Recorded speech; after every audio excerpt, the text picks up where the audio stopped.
Okay, so we're starting at First Samuel, chapter 9. And please forgive me, I need to push you guys out of the way a little bit. There we go. Last week we saw that the ark had been taken in battle. We saw that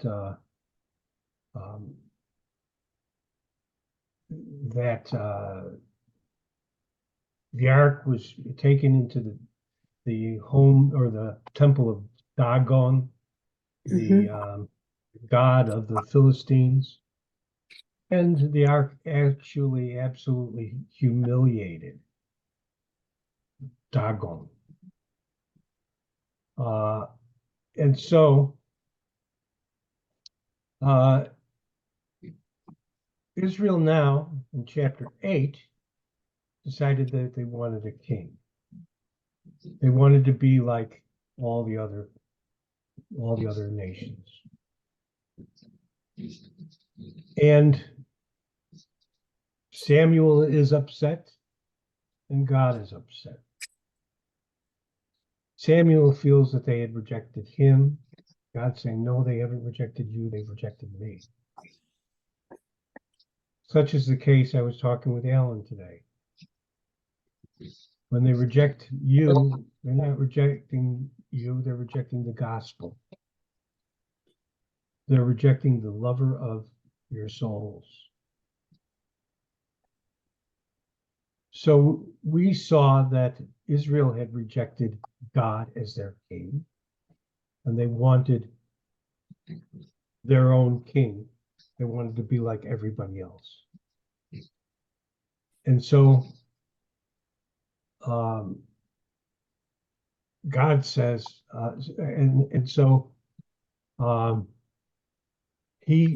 Samuel says, this is what's going to happen if you're going to have a king. He's going to take your children. He's going to take your wives. He's use them as servants. He's going to, in essence, lord it over you. And so we see in verse 19, people refused to obey the voice of Samuel. And they said, no, but we will have a king over us, that we also may be like all the nations, and that our king may judge us and go out before us and fight our battles. So they think that the king is going to do all the fighting for them. The king is only going to enlist them to do the fighting. But we're going to see that Saul is going to be effective for a little while. We haven't gotten to that yet, though. So in verse 21, we see, and Samuel heard all the words of the people, and he repeated them to the hearing of the Lord. So the Lord said to Samuel, heed their voice and make them a king. And Samuel said to the men of Israel, every man go to his city. Now, we're going to see in chapter 9 the selection of the king. And we know who the king is going to be. It's going to be a guy by the name of Saul, or Shaul. I prefer to call him Shaul. What does that mean? Shaul? Mm-hmm. I don't know. I can look it up for you. You'll have to remind me. Okay. Now you stuck me on that. I'm gonna have to. No. Okay. So one thing that strikes me, particularly about this chapter and the chapters that follow, is we're being introduced to Israel's king, his first king, the king that Israel wanted. And I can't help but compare him to Israel's real king, Yeshua. And so I'm going to probably be asking a lot of questions. And I hope that in the process, you can appreciate the foolhardiness of the people of Israel in wanting this king. So let's begin. There was a man in Benjamin whose name was Kish, the son of Abiel, the son of Zeror, the son of Bechorat, the son of Aphiah, a Benjamite, a mighty man of power. And he had a choice and handsome son whose name was Shaul. There was not a more handsome person than he among the children of Israel. From his shoulders upward, he was taller than any of the people. So why would such an emphasis be placed on Shaul's physical appearance?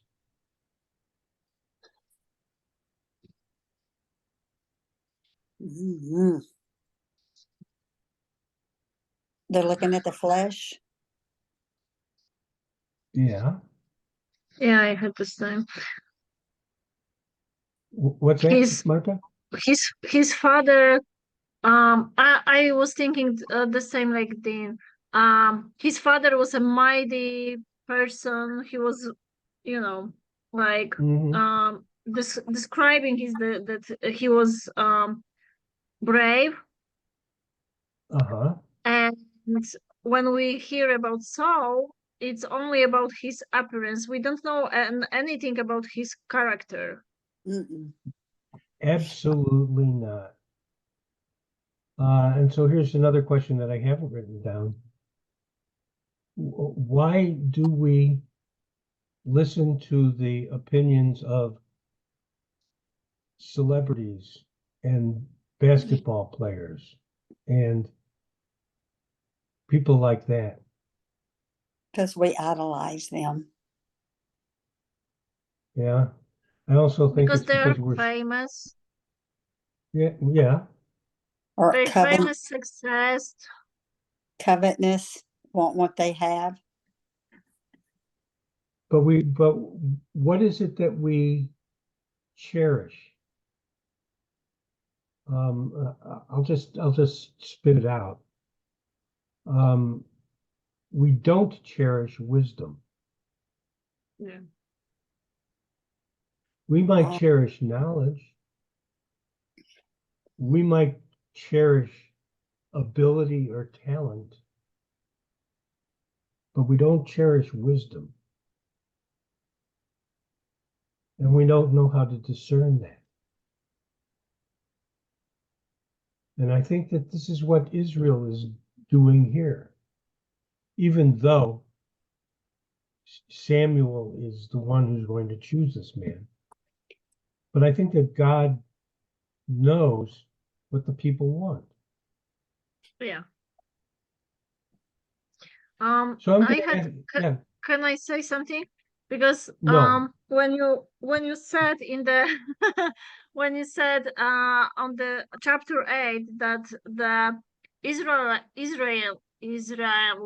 they were thinking that the king was fighting for them, and I was thinking that it was something similar what they were expecting what Jesus will do, that they were thinking that he will be a king and Messiah, and they were expecting that Messiah will come and will conquer Romans, and he will bring deliverance from the um, captivity, and he will do that everything by himself.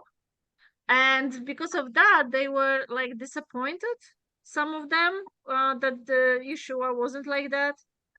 They Right. were like expecting that he will be fighting, he will be like someone, because nothing good will coming from the Bethlehem.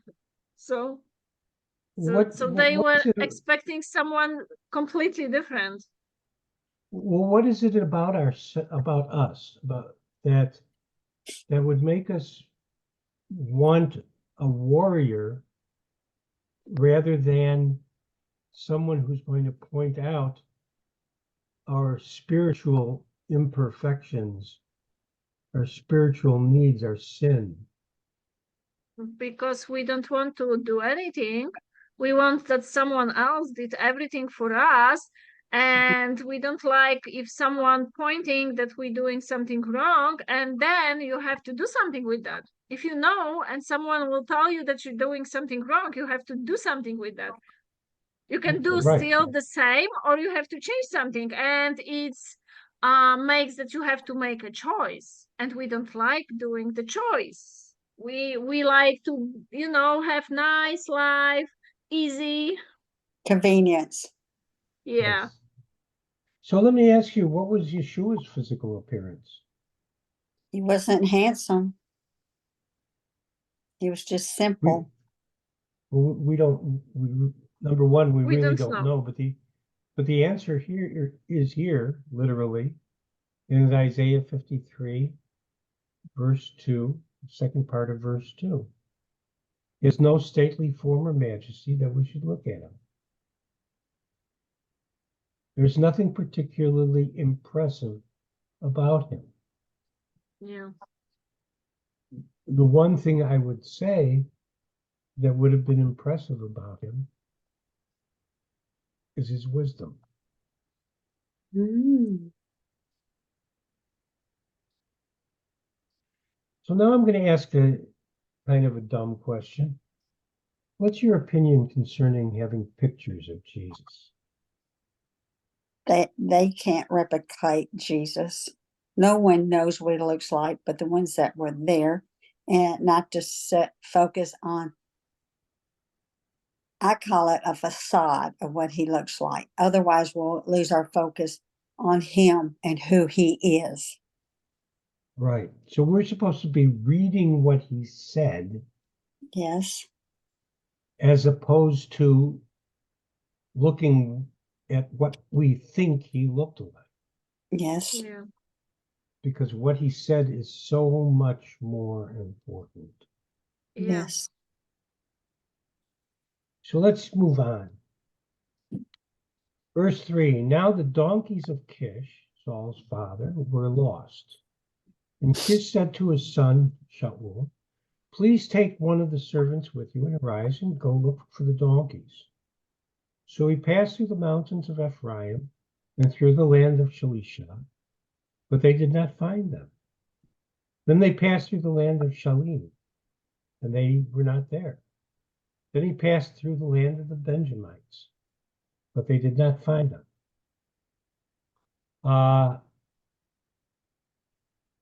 I have this question here, and well, I'll ask it because it'll get to a point, another point that I want to make. How would you compare Shaul to Yeshua in this situation?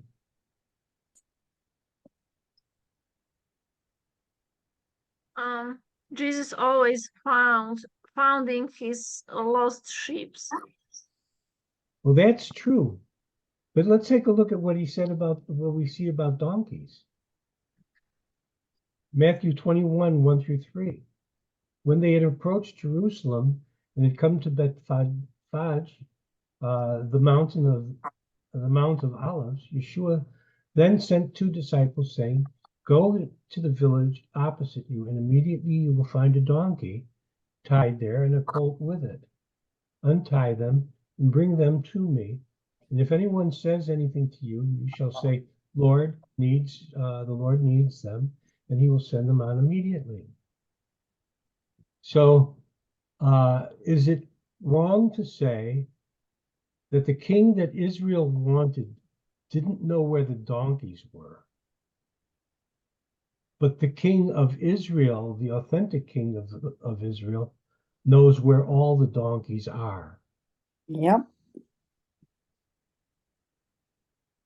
So we're looking at some interesting comparisons here. Does this make sense? Yes. Yes.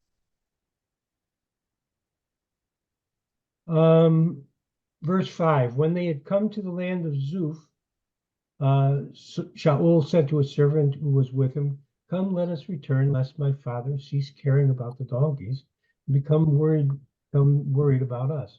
Now, this is He doesn't lack wisdom. He, in fact, we're going to see that, in fact, this becomes a reality. Verse 6. And he said to them, look now, there is in the city a man. Now, who's that talking? That's Saul, Samuel. Shaul's servant. Yeah. There is in the city a man of God, and he is an honorable man. All that he says surely comes to pass. So let us go there. Perhaps he can show us the way that we should go. Then Shaul said to his servant, but look, if we go, what shall we bring the man? For the bread in our vessels is all gone, and there is no present to bring to the man. What do we have? Does this sound like, does that ring a bell? We don't have this. What should we bring? Mm. It reminds me of Yeshua saying to the disciples, you feed them. Mm-hmm. You feed the 5,000. Well, this is all that we have. And Yeshua says, don't worry about it. Just hand them out. And the 5,000, just men, not counting women and children, were fed. So Shaul doesn't know how to offer a gift for one man. And Yeshua fed 5,000. Mm. So we see here, there's also a point here, a cultural point that's made, and that is that someone who was of superior status, higher status, it was expected to give them a gift. And Shaul is completely unprepared for that. So let's move on. Are we finding some differences between Shaul, the one who Israel wanted, and Yeshua, the king who Israel always had? Verse 8. And the servant answered Shaul again and said, look, I have here at hand 1/4 of a shekel of silver. I will give that to the man of God to tell us our way. And then it gives a little parenthesis. Formerly in Israel, when a man went to inquire of God, he spoke thus, come, let us go see the seer.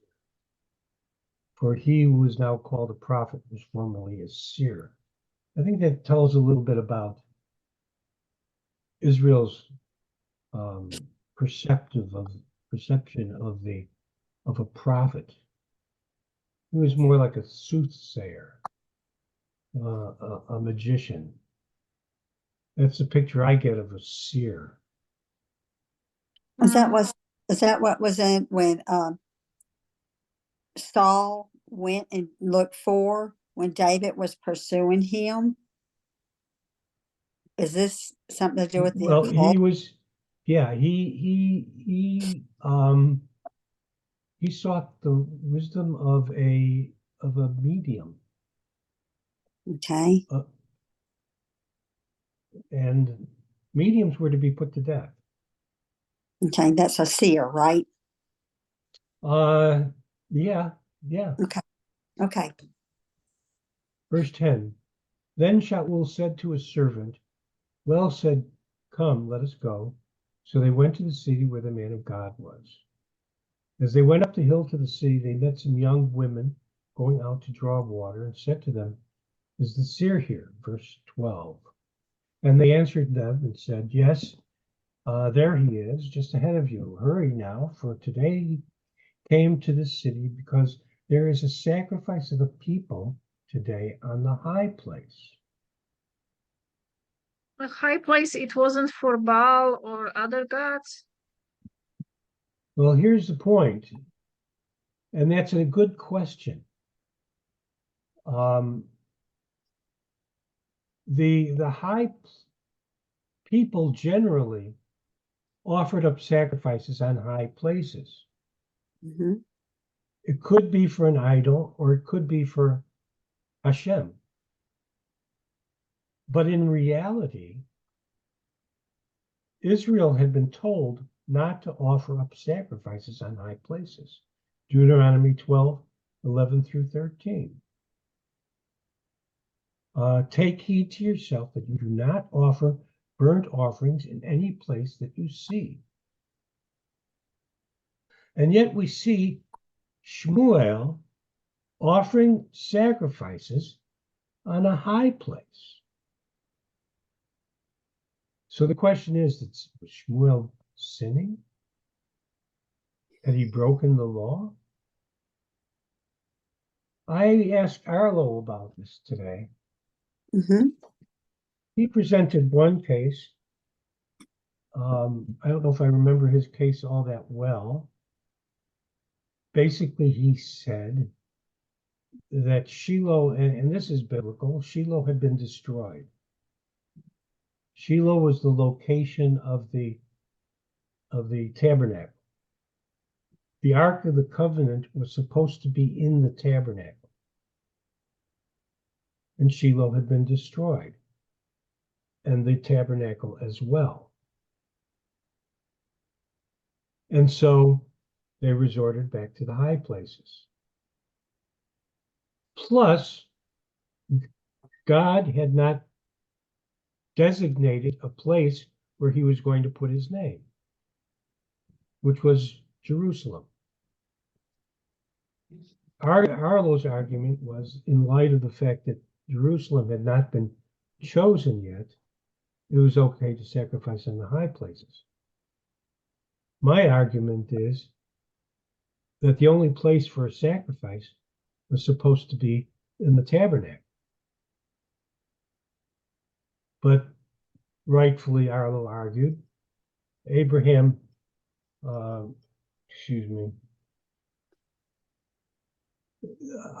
Abraham, Isaac, and Jacob had offered sacrifices. And I said, in counter, by the same token, the Torah hadn't been written yet. So he says, okay, this is a teku. A teku is, we can't come to an agreement. Okay. Mhm. Awesome.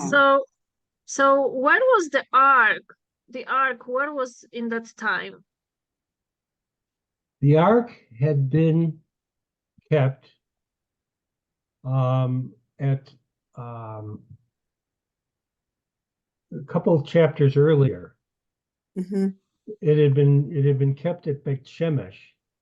Mhm. The people of Beit Shemesh looked into the ark and died. And so the ark was sent on to, I think it was Yabesh Gilead. I'm not sure exactly the name of the place, but apparently that was a priest who had taken charge of it. So the ark was there, but there wasn't any tabernacle to go along with it.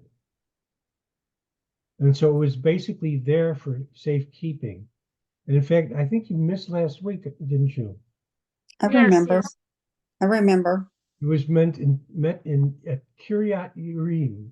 And this is what Kiryat Yearim looks like today. Mm. And they had kept it at it's like a circular hill. And they kept it there at an individual's house. I forget his name right offhand, Abinadab. And it was kept there, and that's where it is as we carry out this, as we look at this this account. Mm.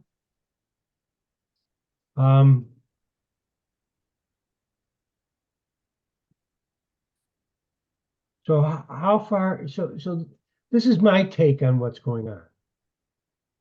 You've got the tabernacle destroyed. You've got the ark at Kiryat Yearim, and God had always intended for a tabernacle for while Israel was migrant, and a replica of what was in the sanctuary of the tabernacle at the place where he would present his name. And that would be Jerusalem. And so we see Israel, having gone through the time of the judges, we're coming out of that period, entering the time of monarchy. But all this time, Israel rejecting its king. And what was the law of the king? The Torah. Keep the Torah and everything will be fine. And if you keep the Torah, you will have this culture within these boundaries that will be so exemplary that the traders who go through the land from east to west, as they go through their trade routes, will want to talk about this amazing culture that was created by this amazing God who had written this amazing law. But this is gone. And so as I was discussing this with Arlo today, I said, take a look at us now. Can we keep the law today? And the answer is no. What happens to a murderer? You have to have 2 or 3 witnesses. And then the witness throws the first stone. And the consequence of murder is death. What do? We put them on death row and they live there for God knows how long, and then they die. Or they might even get out on parole. Yeah.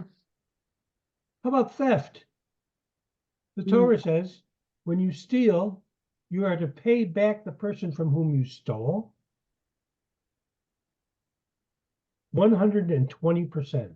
You pay 1/5 interest on what you'd stolen. What do they do today? They throw them in jail. How does the person who had been stolen from get reimbursed? So we have created a situation that has fundamentally deviated from the law of God. Nevertheless, it behooves us who are believers to ultimately walk in the love of Messiah, to study the Torah, to see where we can live our lives in the context of the circumstances that we see ourselves in today. Does this make sense? Absolutely. And this wicked generation is what you're saying, correct? Absolutely. Thank you. And so it behooves us to study Scripture, study especially Torah, and to see what can we do in light of our present circumstances.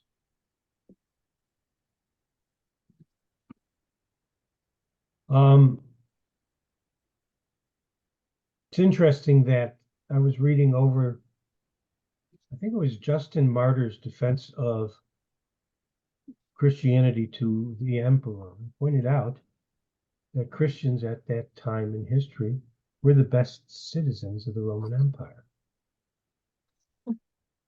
And that's what we are to be. The very best citizens of the American society. And we can do that by being as faithful to the Torah as we possibly can and seeking to honor God with our conduct. Verse 15. Now the Lord had told Samuel in his ear the day before Shaul came, saying, tomorrow about this time I will send you a man from the land of Benjamin, and you shall anoint him commander. That's interesting. The word there is nagid. It's a man who's in charge. He's a warrior. He's not saying necessarily a king. Over my people Israel, that he may save my people from the hand of the Philistines. For I have looked upon my people because their cry has come to me. So let me ask him here, who's God saying is saving the people?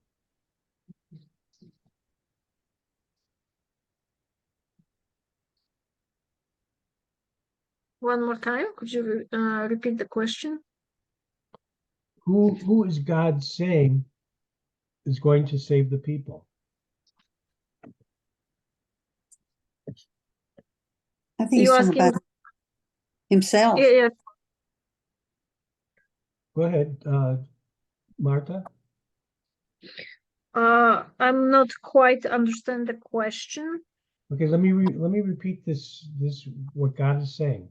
Now the Lord Yeah. had told Shmuel in his ear the day before Shaul came, saying, tomorrow about this time I will send you a man from the land of Benjamin, and you shall anoint him commander over my people Israel, that he may save my people from the hand of the Philistines. So he's supposed to save them from the Philistines, from the enemy. Yeah. Who should be saving Israel? God. God. Now God is saying, who's going to be saving Israel? The Samuel. man. Saul. No, the Saul. Yeah, that's the point. Israel was looking for a king to save them. And now the king is going to save them, not God anymore. Hmm.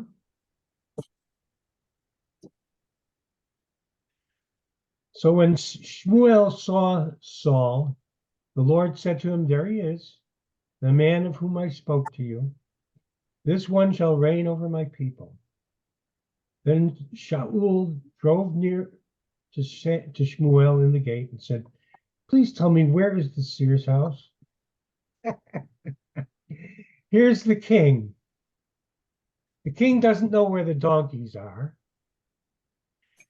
All he can do is give a quarter of a shekel to the seer, but he's tall and handsome, Yeah. and he doesn't know the seer when he runs into him. He's not recognized. Yeah. And it's also like he doesn't have even that half of shekel because his servant has it. Right. He doesn't have anything. He's like Not prepared. we have expression in Poland that someone is naked and happy. You know, when you don't have anything, you are naked and happy. Thank you. So he's naked and happy. I hope he's not out. I hope he's not outside when he's naked and happy. Oh, that's hilarious. Thank you. No, it's only like expression describing someone who doesn't have anything, like, you know, wants something Yeah. but doesn't have money, or you know. And then Yeah. what Christ said, you're naked and exposed or something like that. Yeah. No, it's more like you don't have even clothes, and you are happy. You don't see in what condition you are. You just, Right. you know, I don't have anything, and I am like, it's like stupid happy, you know, like, Yeah. I'm happy. yeah. It goes with the old saying, ignorance is bliss. Yeah. So you can't take care of yourself because you don't know how to, you know, have money for clothes or whatever. You just Happy. I'm figure out why. Is it kind of like we're settling for something less than what we really want, what we really Yes. need? How's that? Are we Ab- settling? ab- Absolutely, Okay, absolutely. thank you. I don't want to say this, but I'm tired of the hoo-ha. Okay, I want the truth. And even Yeah. if it's extremely painful, I need to hear Yeah. That's why Judy's so good for me. She tells me the truth. it. It's called love. Yeah. How close is Shmuel's relationship to Hashem? I'm thinking it's pretty close. He hears the word But- of the Lord. He hears it. Yeah. Yeah. And yet we see that Saul is not even, he's oblivious. He's naked and happy. Yeah. He's blind, you know. He's like blind person. Yeah. Mm. He is well intended, Yeah. but being well intended is not the same as knowing the Lord. Verse 19. Shmuel answered Shaul and said, I am the seer. I am the man. Go up before me to the high place, for you shall eat with me today. And tomorrow I will let you go and will tell you all that is in your heart. But as for your donkeys that were lost 3 days ago, do not be anxious about them, for they have been found. And on whom is all the desire of Israel? Is it not on you and on all your father's house? Do you think that Shaul had preceded Samuel's statement by telling him, hey, by the way, do you know where my donkeys are? Or do you think that Shmuel already knew what was in Shaul's heart? Or he knew because he had a relationship with God, personal. Yeah. True. I think so. I mean, it's like they're standing side by side. That's just like, wow, that close. So Yeah. let me ask another question. If someone came up to one of you and said, you're a woman of God, and you answer this, would you be able to say that? I have no Say idea what? that you're a Would you woman be of able God. to say, I can answer that for you?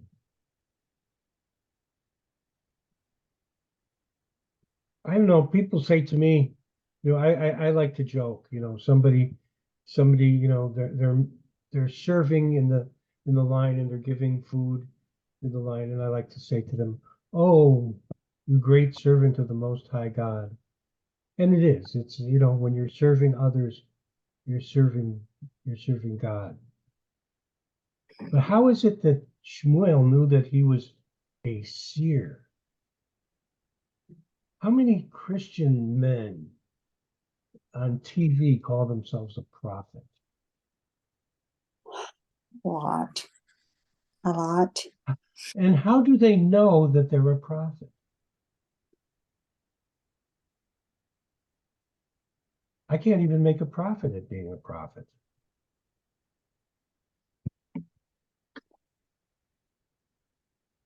I would hold that it was basically Shmuel knew because of the feedback that he'd gotten from others. I look at Proverbs 27:2, and there's always wisdom in the prophets. Let another man praise you and not your own mouth, a stranger and not your own lips. Shmuel, I don't think was praising himself. I think that he simply knew that he was a prophet. Plus, he did have this relationship with God. God was talking to him. Yeah.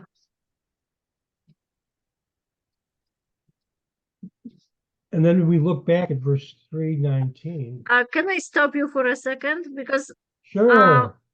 that that verse 20 for me is like a little bit sarcastic when the Samuel is sarcastic and he's telling him about the donkeys, and then he's saying for whom whole Israel is waiting, like not for you, not for you.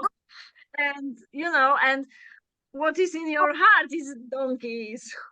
It's like, a little bit, I don't know, I sense here a sarcastic way of telling him, don't worry about donkeys because whole Israel is waiting for you. It's like, I think you're right in observing that there's a level of sarcasm there.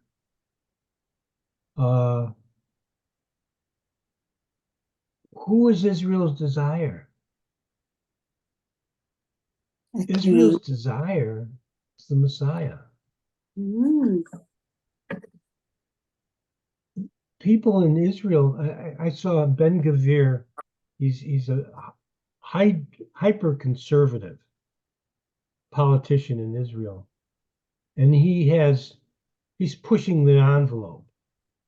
He's making it possible for Jews to go up on the Temple Mount and pray in defiance of the present treaty that says only Muslims can pray there. And what are Jews doing there? They are prostrating themselves. They're not just praying, davening, and standing, like we do at Brit and bow down, they are lying on the ground, prostrate before God, because they want the Messiah. The desire of Israel is the Messiah.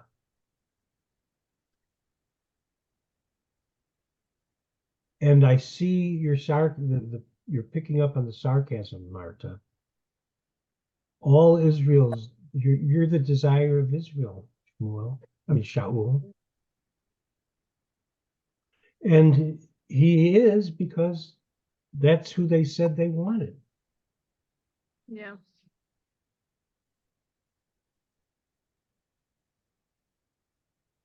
Okay, moving on. Verse 21. And Shaul answered and said, am I not a Benjamite, of the smallest of the tribes of Israel, and my family the least of all the families of the tribes of Israel? Why then do you speak like this to me? Is this humility on Shaul's part? Yeah.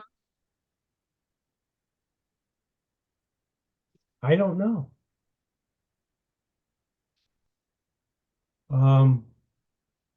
Sometimes when we belittle ourselves, it's false humility. Yeah, it's pride. Yeah, in the other way. Yeah. What is genuine humility is knowing who you are. Yeah. I think of the proverb, is it the proverb of the Psalm where it says, I have to, what do you call it? Paraphrase. I have not taken more than I can handle. That's the gist of it. We're not to think too highly of ourselves. And at the same time, we are to rely on God to take on what he has assigned us to do. Yeah. And it's also interesting here that how Saul responds, because he's living in the Israel, So he's supposed to know what Israelis they want. They want a king. So when Samuel asked him that question, you don't know what Israel is waiting for, and he's like, why are you asking me that question? I am the small one, but he's also like, why are you asking me for that? And like he doesn't understand the whole situation, what is going on in the country, nothing. Well, he's been looking for donkeys. Yeah. And you know, to be honest with you, look at our lives. We get caught up in the small things. Yeah, we're looking donkeys every day.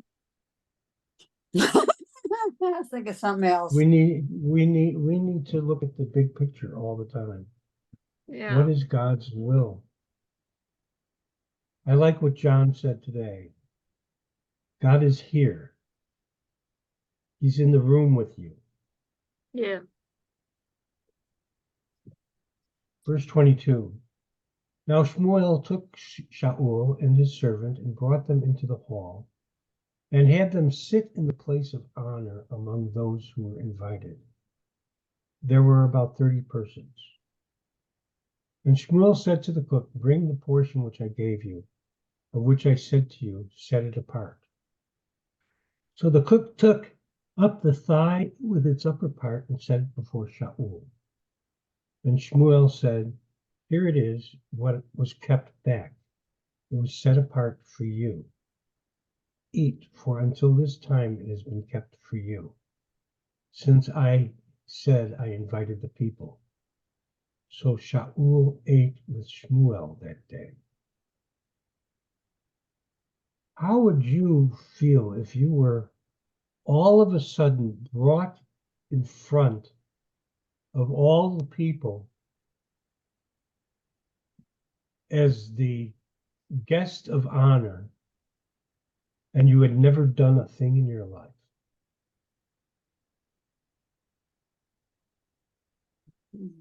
Like shame, like, like Mm-hmm.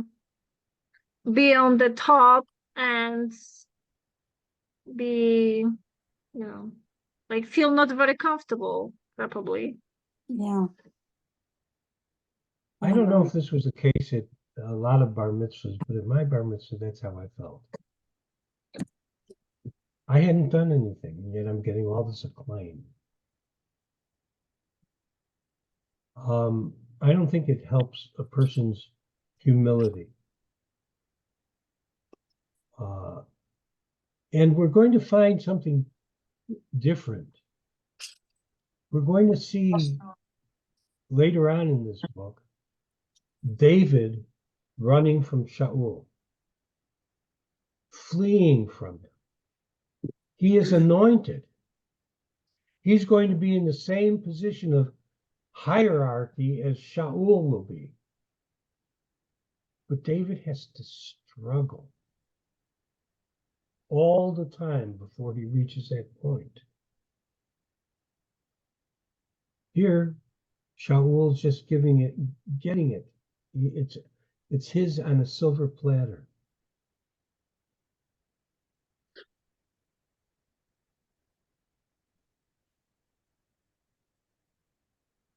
So I asked the question, is there a pitfall to being honored too quickly? I think yes. Yeah, pride. How good is it for the culture for people to win the lottery? All of a sudden you have $1 million or more, and you don't know what to do with it because you've never handled less than that. Verse 25. When they had come down from the high place into the city, Shmuel spoke with Shaul on the top of the house. They arose early, and it was about the dawning of the day that Shmuel called to Shaul on the top of the house. Now, back then, houses were at a flat roof with a fence around, and they would actually sleep up there, as well as entertain. Get up, that I may send you on your way. And Shaul arose, and both of them went outside, he and Shmuel. As they were going down to the outskirts of the city, Shmuel said to Shaul, tell your servant to go on ahead of us. And he went on, but you stand here a while, that I may announce to you the word of God. And the old clock on the wall says, we're going to have to stop here. Wow. But it was very interesting. It's a lot of things inside. If you reading like verse after verse, and you know try to Yeah, go through. yeah. Tell me one thing. When the Saul sit down and the cook bring that tithe, or I don't know how it's in English, but it was like an offering. It was the sacrifice. Yes, they were doing like that with that part of the sacrifice that what the cook Yes. bring for some. That would have been the shlema, or the peace offering. Yeah. And the peace offering would be before God, in which you've given some of the peace to God as a burnt offering, Yeah. but you've taken it yourself, and people partake in it. And I guess it would, be the predecessor of what we call the love feast. Yeah. But there's supposed to be, as I've been reading the sacrificial system, they're supposed to be preceded by the Olah, which is a whole burnt offering, which says, as this animal has been offered up to you, so my life has been offered up to you. Yeah. And then you have the chatat, which is the sin offering. And that is taken up, and a portion of that is burnt, and the portion of the fat is burnt, and the portion of the meat is given to the Kohanim, the priests, Mhm. to eat. Here, Yeah. the shlema is offered up to be partaken of by the priest and the laity. And they all eat together. And we're going to see, I believe either in the next, I think the chapter 11, we're going to see them offering up a shlema, but not an olah or a chatat. They'll be offering up the peace offering, but not the sacrifice for sin, or the sacrifice that says, I'm yours. That's an observation I made, and we will get to that. Okay. And we'll ask ourselves why. And Marta, you can hold my feet to the fire that we cover that. Mhm. Any insights, questions? And it's just keep looking at this seer thing, because I just keep thinking he went saw seer, but Samuel was a prophet.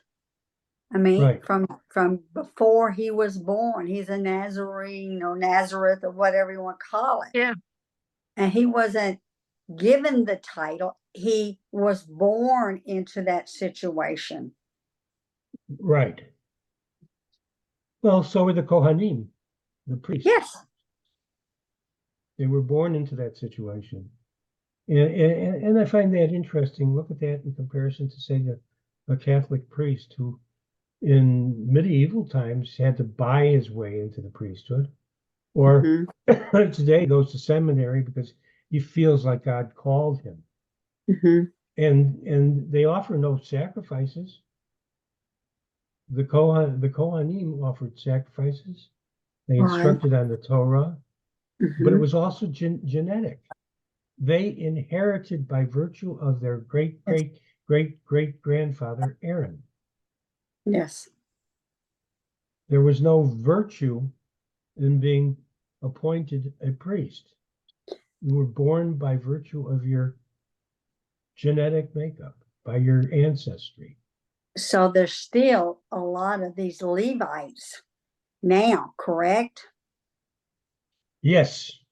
And if you Okay. know somebody, by the name of Cohen Mm-hmm. or Levin I did a long time or ago, yes. or Levi, Okay. their ancestry is that of a Levite. And if it's Cohen, then Aaron was probably their great grandfather.